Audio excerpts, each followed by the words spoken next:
Assalamualaikum warahmatullahi wabarakatuh, teman pecinta sejarah. Apa kabarnya hari ini? Mudah-mudahan dalam keadaan sehat dan selalu dalam lindungan Allah Subhanahu wa taala. Teman pecinta sejarah, bertemu lagi dengan saya Anissa Amisani di program Bacain Sejarah. Dan kita masih ada di serial kronologi sejarah tahun 625 Masehi di peristiwa yang pertama. Sekedar mengingatkan, ada 5 peristiwa penting yang datang dari dunia Islam di tahun ini, bertepatan dengan tahun 3 hingga 4 Hijriah, dan ada 4 peristiwa penting dari luar dunia Islam. Dari dalam dunia Islam ada peristiwa Ghazwah Uhud, kemudian yang kedua adalah pengusiran Bani Nadir karena pengkhianatan mereka. Peristiwa yang ketiga terjadinya tragedi Biru Maunah, dan peristiwa yang keempat adalah pernikahan Rasulullah SAW dengan Hafsah binti Umar radhiyallahu anhuma, dan peristiwa yang terakhir adalah kelahiran Hasan bin Ali radhiyallahu anhuma. Kemudian ada 4 peristiwa penting yang datang dari luar dunia Islam dan masih dari rangkaian perang panjang antara Persia dan Romawi. Yang pertama adalah kegagalan serangan persekutuan Persia dan Afar terhadap Konstantinopel. Yang kedua adalah penarikan mundur pasukan Persia di utara Mesopotamia ke arah barat, seberang sungai Efrat.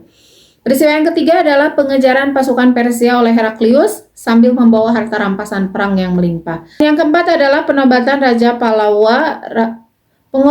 Raja Palawa Narasimhawarman I sebagai Raja Dinasti Chalukya. Dan teman pecinta sejarah, inilah kronologi lengkap sejarah tahun 625 Masehi bertepatan dengan tahun ketiga hingga keempat Hijriah. Peristiwa terakhir yang kita bahas adalah tentang persiapan pasukan kaum muslimin hingga Rasulullah SAW itu memakai baju besi dan membagi bendera ke 3 sahabat utama dari masing-masing suku ya. Untuk sahabat Muhajirin itu bendera dipegang oleh Mus'ab bin Umair. Untuk golongan Aus bendera diberikan kepada Usaid bin Hudzair, dan untuk golongan Khazraj bendera diberikan kepada Hubab bin Munzir. Sekarang kita akan masuk ke judul berikutnya, yaitu tentang kaum munafik makin tambah pengecutnya. Ini di dalam buku ada di halaman 107. Dan buku yang kita pakai adalah kelengkapan tarikh Nabi Muhammad SAW yang ditulis oleh Munawar Khalil, cetakan Gema Insani Press. Setelah Nabi SAW dan pasukan kaum muslimin berangkat dari Madinah menuju tempat yang diduduki oleh pasukan musyrikin pada malam hari, yaitu Jumat malam Sabtu 11 Syawal, sampailah pasukan kaum muslimin di suatu dusun yang bernama Syaikhain, dan mereka berhenti di sini. Di tempat ini beliau memperhatikan anggota pasukannya. Mereka yang belum dewasa disuruhnya kembali ke Madinah atau tidak diperkenankan ikut berperang. Di antara mereka yang disuruh kembali adalah Abdullah bin Umar bin Khattab radhiyallahu anhu, Zaid bin Sabit, Usamah bin Zaid bin Haritha, Bara bin Ma'rur, Zaid bin Arqam, Usaid bin Zahir, Arayah bin Aus, Abu Sa'id al-Khurari, Sa'ad bin Khaisamah, dan Sa'id bin Harithah al-Ansari. Akan tetapi ada 2 orang di antara mereka yang belum dewasa itu yang disuruh tetap menjadi anggota pasukan karena mempunyai kepandaian yang sangat berguna dalam peperangan. 2 orang itu adalah Rafi bin Khudaij dan Samurah bin Jundab. Rafi pandai memanah dan Samurah berani bertanding karena sudah diuji kekuatannya oleh beliau sendiri. Di tempat itu Nabi SAW beserta tentara muslimin mengerjakan sholat maghrib dan isya, lalu bermalam guna melepaskan lelah sementara waktu. Nabi SAW tidur dengan disertai oleh Zakwan bin Abdil Qais, dan di sekelilingnya dijaga oleh 50 orang tentara bersenjata lengkap. Sebelum ke kisah selanjutnya, kita akan ulas sedikit tentang para sahabat-sahabat cilik ini ya. Di antara semua orang, ini ada beberapa kisah yang luar biasa. Yang pertama adalah kisah tentang 2 orang sahabat yang memang belum cukup umur sebetulnya, tetapi mereka itu memiliki kemampuan ya. Yang pertama adalah yang jago memanah itu adalah Rafi bin Khudaij. Rafi ini ketika diminta pulang oleh Rasulullah SAW karena usianya memang masih kecil, beliau itu setengah memaksa kepada Rasulullah ya, merayu bahwa meminta lah Rasulullah itu menguji dirinya, karena ia memang mengajukan diri, saya ini ya Rasulullah, saya punya kemampuan, saya ini pandai memanah, bahkan kemampuan saya itu bisa melebihi orang-orang dewasa, kata dia. Lalu diujilah oleh Rasulullah, benar tidak nih perkataan anak ini gitu ya. Lalu setelah diuji memang keahliannya itu sangat hebat. Melihat sahabatnya Rafi bin melihat sahabatnya Rafi bin Khudaij, Samurah bin Jundab pun dia penasaran, dia melihat peluang ya. Dia melihat peluang bahwa ini Rafi saja diizinkan dengan keahlian memanah saja gitu. Dia lalu menghadap Rasulullah juga, ya Rasulullah, ujilah saya, itu Rafi teman saya, kalau gulat dengan saya dia kalah gitu, jadi saya lebih layak diikutkan gitu. Lalu oleh Rasulullah diujilah, ternyata betul di mereka berdua gitu ya,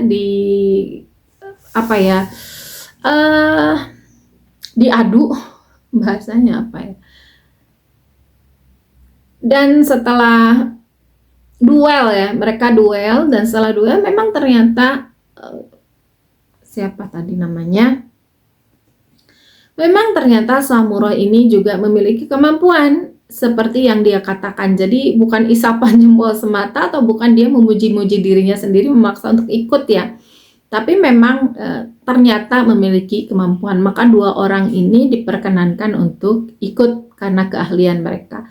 Sementara sahabat-sahabat remaja yang lainnya, anak-anak kecil yang lainnya, ini tidak diperkenankan karena memang usia dan usianya belum memenuhi gitulah untuk berperang, untuk ikut dalam sebuah ghazwa, dan kan datang modal semangat saja tidak cukup gitu ya, datang modal semangat saja tanpa ya keahliannya rata-rata gitu, tidak melebihi yang lain ya, sayang di tenaga gitu. Dan ini kan bukan misi yang main-main ya, ini misi yang memang sangat-sangat penting. Jadi tidak boleh juga dengan kemampuan yang seadanya gitu, apalagi usianya juga belum dan kemampuannya itu sama dengan yang lain gitu ya, nantilah ada waktunya gitu ya. Tetapi memang sahabat-sahabat cilik ini mungkin mereka melihat ayah mereka ya, mereka itu seperti Abdullah bin Umar, ini kan putranya Umar bin Khattab, ini melihat kepahlawanan ayahnya, melihat keahlian ayahnya, melihat semangat juang ayahnya dan keimanan ayahnya, itu tentu tertular, melihat meskipun tidak tertular dalam tanda kutip ya, ini melihat, mencontoh, meneladani ayahnya gitu, sehingga muncullah keinginan yang sama untuk mengejar syahid sebagaimana ayah mereka gitu. Demikian juga dengan Usama bin Zaid, dan kali ini memang asli karena usianya memang belum cukup ya, karena Usama ini sebetulnya seseorang yang hebat dalam peperangan, bahkan dia ini menjadi panglima termuda dalam sejarah Islam. Tidak ada dalam sepanjang sejarah Islam, baik dari zaman Rasulullah hingga sekarang, yang di usianya dia itu memimpin pasukan besar, pasukan yang sangat besar yang dipercayakan dipimpin oleh dia gitu. Ini hanya Usama bin Zaid. Dan namanya harum hingga sekarang ya, kalau menyebut contoh pemuda hebat dalam Islam, ini nama Usama bin Zaid ini pasti disebut ya, Usama bin Zaid bin Harithah. Kemudian ada juga anak kecil yang hebat, yang dia kelebihannya itu melebihi orang tua, bahkan melebihi orang-orang lain, itu adalah Zaid bin Sabit, tetapi kemampuannya itu bukan dalam hal berperang. Zaid bin Sabit ini kemampuannya adalah kecerdasan otaknya. Makanya beliau ini pada akhirnya itu diberikan tugas yang lebih cocok bagi dia dibandingkan berperang. Karena untuk berperang memang belum masuk usianya gitu, maka diberilah tugas untuk mempelajari bahasa lain gitu ya, mempelajari bahasa asing, dan kelak beliau akan menjadi sekretarisnya Rasulullah SAW.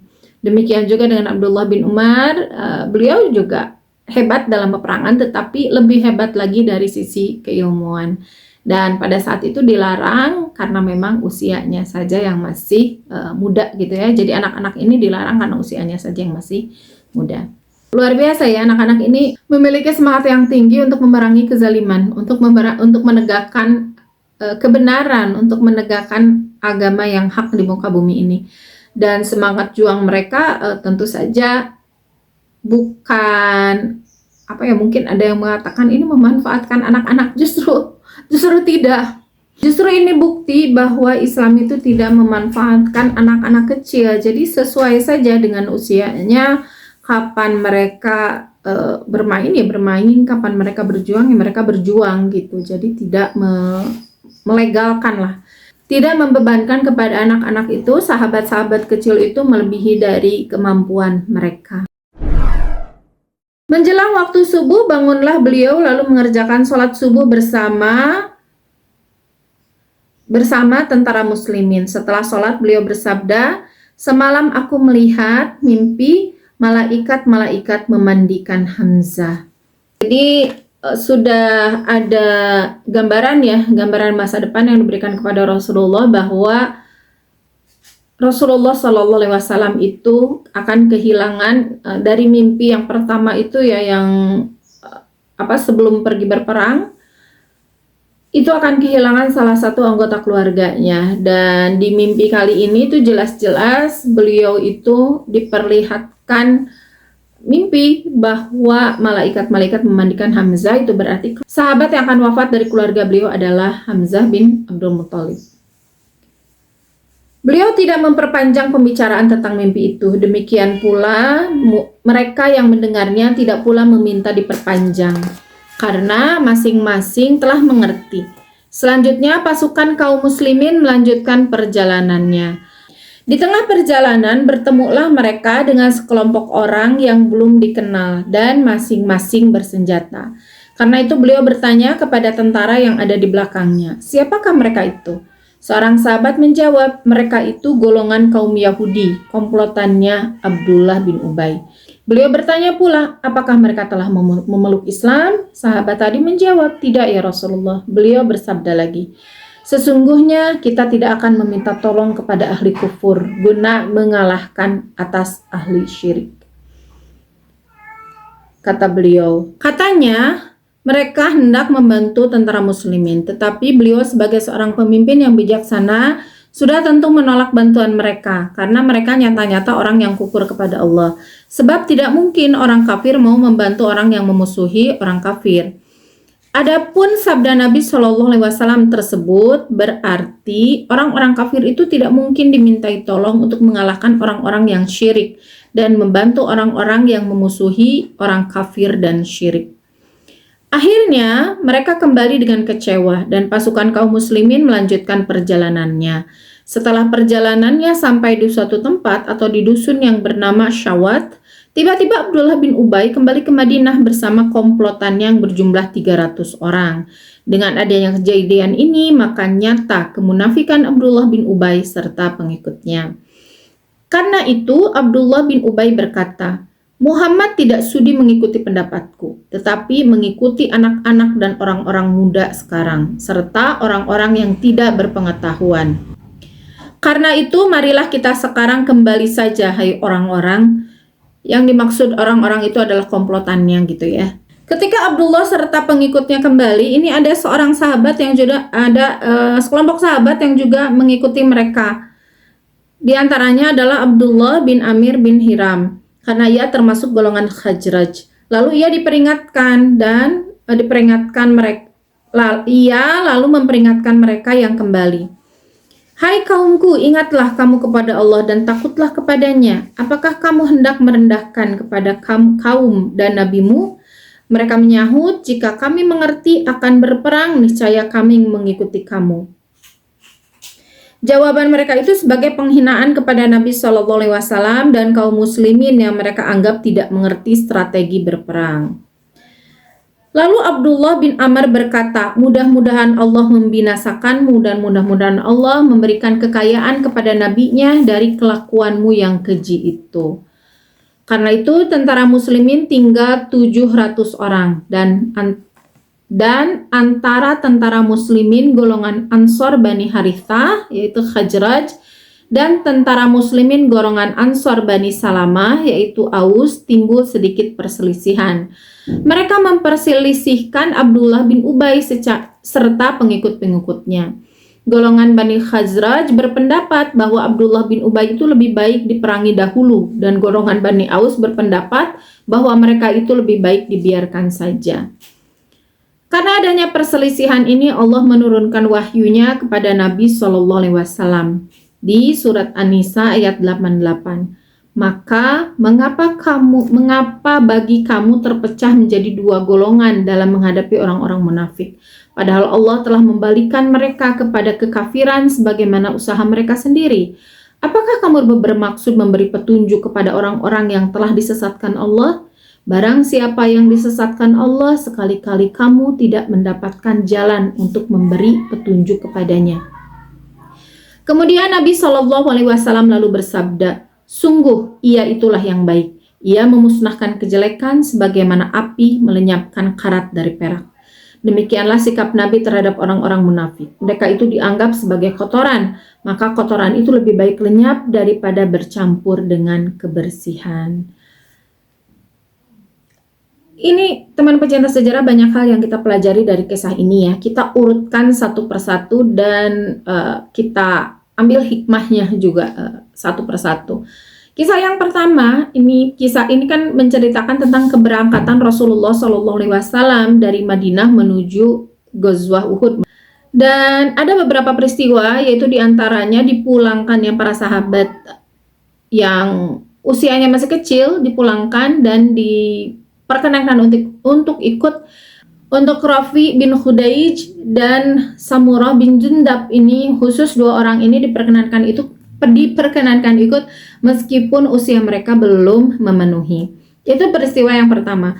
Kemudian peristiwa yang kedua adalah mimpinya Rasulullah tentang kematian Hamzah bin Abdul Muthalib, dan ini tidak diperpanjang karena memang itu sudah jelas sekali tanpa bertanya takwilnya. Kalau mimpi yang pertama itu kan maknanya pesannya itu tersirat sehingga para sahabat bertanya tentang takwilnya. Tetapi kan ini Rasulullah sudah jelas-jelas mengatakan bahwa ia bermimpi para malaikat itu memandikan Hamzah bin Abdul Muthalib. Ini kan ini jelas ya, bukan tersirat lagi tapi sudah tersurat. Sehingga para sahabat itu sudah jelas tidak perlu mentakwilkan lagi dan diam saja gitu, tidak memperpanjang tentang mimpi ini. Kemudian kisah berikutnya adalah adanya dua orang Yahudi itu yang dibawa oleh Abdullah bin Ubay yang ikut juga berperang. Setelah ditanya ternyata dia Yahudi, Rasulullah meminta sahabat untuk menyuruh mereka pulang ya, karena Rasulullah jelas mengatakan bahwa tidak mungkin meminta pertolongan orang kafir karena yang akan diperangi adalah sesama orang kafir juga gitu, orang yang syirik. Ini kan mereka sebetulnya sama-sama kafir ya. Kafir itu artinya menutup diri dari kebenaran. Cuma jenisnya berbeda. Kalau yang Quraisy itu kan syirik ya, mereka menyembah berhala. Mereka memang melakukan kesyirikan gitu. Kalau ahli kitab kan jenisnya berbeda. Mereka percaya Allah, mereka percaya nabi-nabi, tetapi mereka tidak mengakui Rasulullah SAW sebagai nabi terakhir. Tetapi mereka sama-sama mengingkari kebenaran, dan Rasulullah SAW tidak akan melibatkan orang-orang yang tidak menerima kebenaran dalam pasukan beliau, apalagi dalam memerangi orang-orang kafir juga gitu. Orang-orang syirik dalam hal ini adalah kaum musyrikin Quraisy. Kemudian peristiwa yang keempat adalah kembalinya Abdullah bin Ubay. Kembalinya Abdullah bin Ubay ini keluar dari pasukan ya, keluar dari pasukan kaum muslimin, kemudian kembali ke Madinah, itu mengutarakan alasan-alasan yang sebetulnya tidak masuk akal gitu ya. Karena ini kan hasil syura. Jadi mereka mempermasalahkan mereka bilang Rasulullah itu nggak mau nurut ke mereka, padahal pendapat mereka itu sudah benar. Apalagi orang-orang yang mereka menganggap bahwa Rasulullah dan para sahabat itu tidak tahu cara berperang. Mereka tidak tahu taktik perang, mereka bodoh dan sebagainya gitu. Dan mereka tidak mau ngambil resiko dengan keputusan yang salah itu gitu. Tapi kan mereka sebetulnya sudah ikut ya.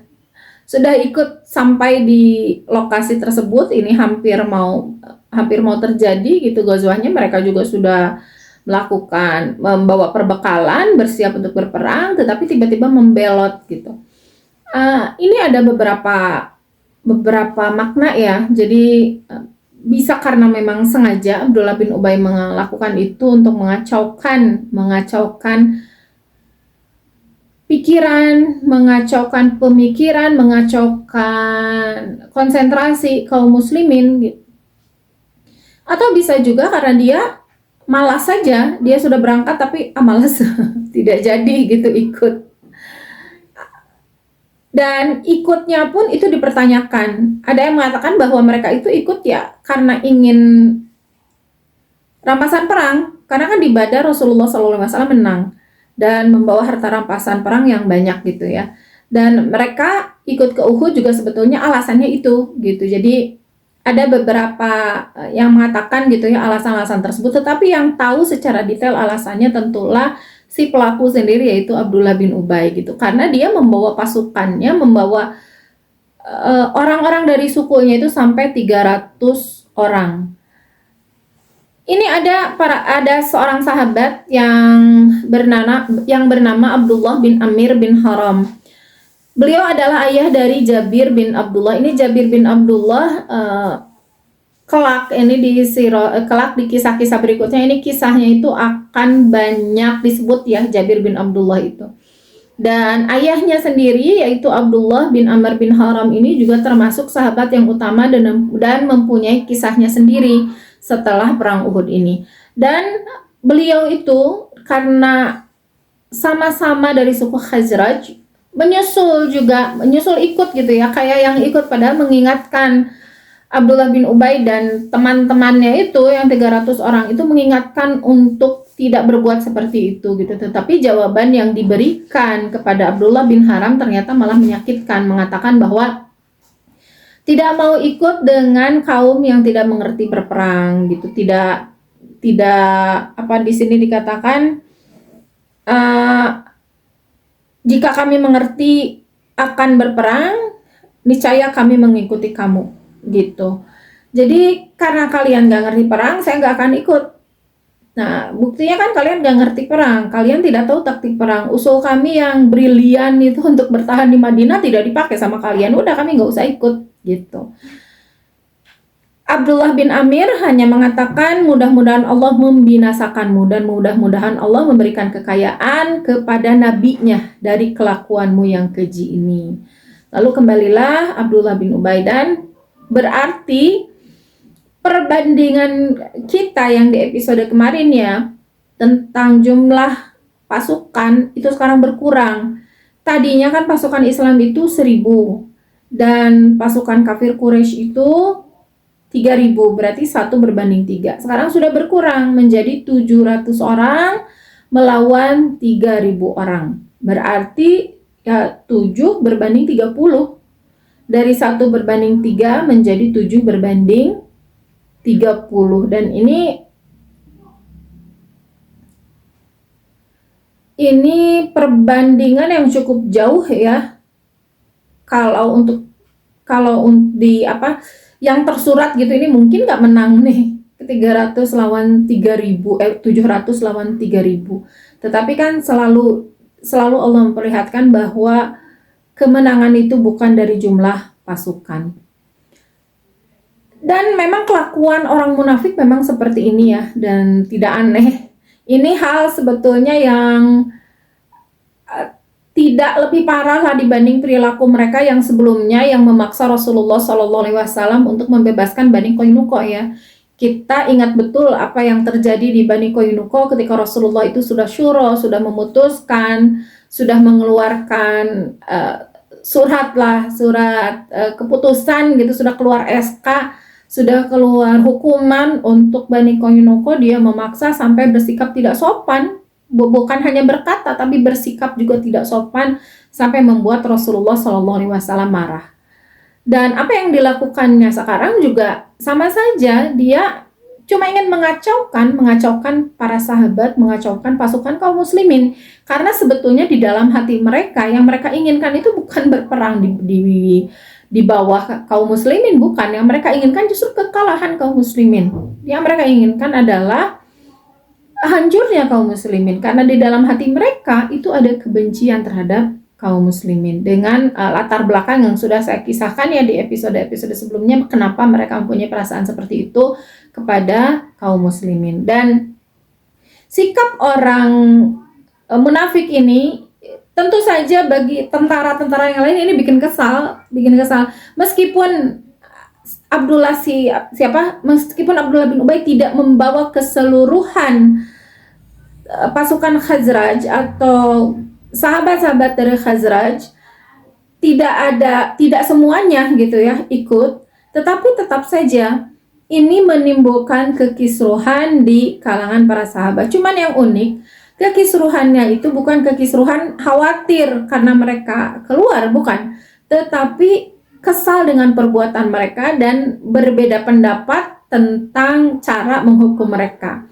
Yang dari Khazraj ini justru adalah kaumnya Abdullah bin Ubay. Dia malah meminta agar Abdullah bin Ubay itu dihukum, diperangi dahulu. Jadi sebelum mereka meminta diperangi dulu deh, itu yang lari itu 300 orang harus diperangi dulu tuh, disusul diperangi dulu sebelum memerangi kaum musyrikin Quraisy. Tetapi dari golongan Aus itu berpendapat dibiarkan saja, biarin aja lah, antep we, terserah mereka, kita fokus aja ke urusan kita. Dan perbedaan pendapat ini cukup membuat kisruh meskipun tidak menjadi pertentangan yang tajam gitu ya, tapi cukup membuat kisruh sehingga Allah Subhanahu wa taala dengan kasus ini menurunkan khusus ya ayat Al-Qur'an yang mengatakan bahwa kenapa kalian itu menjadi terpecah dua, karena memikirkan orang munafik itu gitu. Dalam menghadapi orang munafik, padahal Allah membalikan mereka kepada kekafiran disebabkan usaha mereka sendiri. Jadi mereka itu memang sudah kafir, udah tidak usah dijadikan bahan untuk kalian berdebat gitulah. Tidak usah dijadikan bahan untuk kalian itu jadi berpecah karena keadaan mereka itu, karena mereka itu udah sesat. Mereka memang sudah sesat, itu yang Allah katakan. Apakah kamu bermaksud memberi petunjuk kepada orang-orang disesatkan Allah? Jadi meskipun kita berusaha mau menarik kembali mereka gitu, mau memberi petunjuk lagi kepada mereka, mau mengajari kembali mereka, kalau sudah Allah sesatkan itu, apapun usaha kita itu akan menjadi sia-sia, karena sudah Allah sesatkan mereka. Dan Allah sesatkan mereka bukan semata-mata, tapi karena memang keinginan mereka sendiri untuk menjadi sesat. Barang siapa yang disesatkan Allah, sekali-kali kamu tidak akan mendapatkan jalan untuk memberi petunjuk kepadanya. Mau dihukum, kan kalau dihukum berarti ya mungkin ada yang takut ya, kembali lagi atau gimana gitu. Dan selalu Allah katakan bahwa yang namanya hidayah itu hak prerogatifnya Allah. Kita mau berusaha, keluarga kita, saudara dekat kita itu kan tidak bisa dipaksakan. Bahkan jangankan kita, Rasulullah SAW sendiri tidak bisa memaksakan hidayah untuk seseorang yang selama ini membela beliau dan saudara dekat beliau, yaitu paman beliau ya, Abu Thalib, yang sangat beliau sayangi. Tidak bisa. Hidayah itu milik Allah. Kita mau memaksakan segimanapun usaha kita, tetap tidak bisa. Dan kadang-kadang kita mengambil apa yang sudah menjadi ketentuan Allah. Jadi kita merasa bahwa kita yang memberi petunjuk, kita selalu merasa kalau memberitahu orang lain yang memberi nasihat, kita selalu mengambil tugas Allah. Jadi Allah kan yang berhak menentukan siapa yang dapat hidayah, siapa yang dapat taufik untuk mengambil kebaikan, siapa yang dapat hidayah untuk mengambil kebenaran gitu. Itu haknya Allah. Tetapi kadang-kadang kita ketika memberitahu orang lain itu menganggap bahwa itu adalah tugas kita gitu. Padahal tugas kita itu menyampaikan saja. Adapun orang itu mau nuruti nasihat kita atau tidak, itu adalah haknya Allah, dan kita jangan mengambil hak itu gitu. Jangan merasa sombong bahwa ketika seseorang berhasil diberitahu, kita memang dapat pahalanya, tentu saja mengalir pahalanya kepada kita, tetapi jangan dijadikan itu adalah jasa kita. Kita hanya jadi jalan saja, jalan kebaikan untuk orang lain, tetapi bukan jasa kita, karena yang memberikan hidayah itu Allah saja gitu, bukan kita gitu ya. Dan ini harus diingat. Dengan peristiwa ini Allah mengingatkan kembali lagi-lagi Allah ingatkan bahwa bolak-baliknya hati manusia itu bukan diatur oleh manusia juga, bukan karena rayuan, bukan karena perkataan, bukan karena hukuman, itu semata-mata karena Allah. Hati seseorang dipegang oleh Allah, hidayah seseorang diberikan oleh Allah kepada siapa yang Dia kehendaki. Kemudian peristiwa yang terakhir adalah, ini masih sebetulnya peristiwa yang berkaitan dengan beloknya Abdullah bin Ubay ya.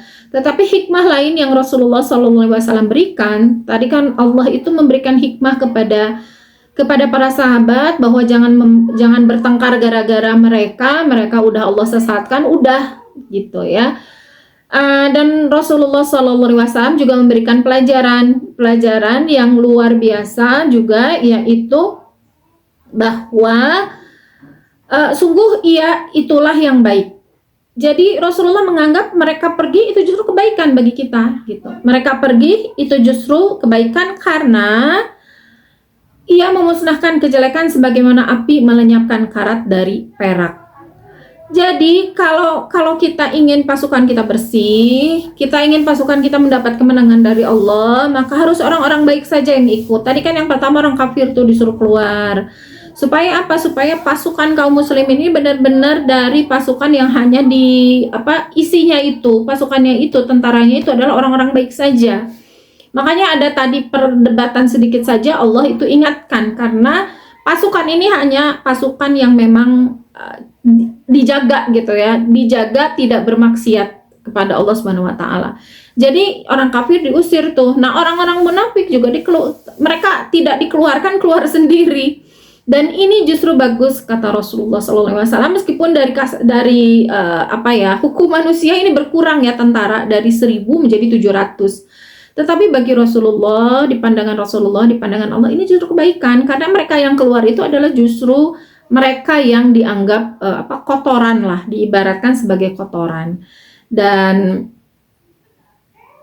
ketika kotoran itu lenyap dari sesuatu atau dari benda yang kita pelihara, justru itu adalah kebaikan bagi kita. Kita kan tidak pernah merasa kasihan misalnya ya, ketika kita cuci piring misalnya, ketika kotoran-kotorannya lenyap, kita kan tidak akan menangisi kotoran yang hilang itu, tidak akan menyesali kotoran yang hilang itu, apalagi bertengkar gara-gara kotoran yang hilang itu. Kita justru harus merasa bahagia, bahwa harus merasa senang bahwa barang kita bersih kembali gitu. Nah, ibaratnya seperti itu. Pasukan kaum muslimin adalah pasukan yang dijaga oleh Allah, pasukan yang bersih, maka tidak boleh ada konflik gara-gara kotoran yang hilang itu, dan justru itu adalah kebaikan bagi kaum muslimin.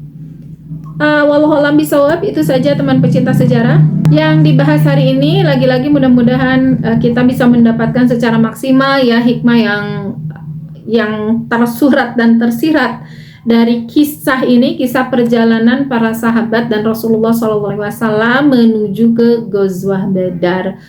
Dan ya, mohon maaf atas segala kesalahan. Terima kasih sudah menyimak. Wassalamualaikum warahmatullahi wabarakatuh. Insya Allah bertemu lagi di video berikutnya.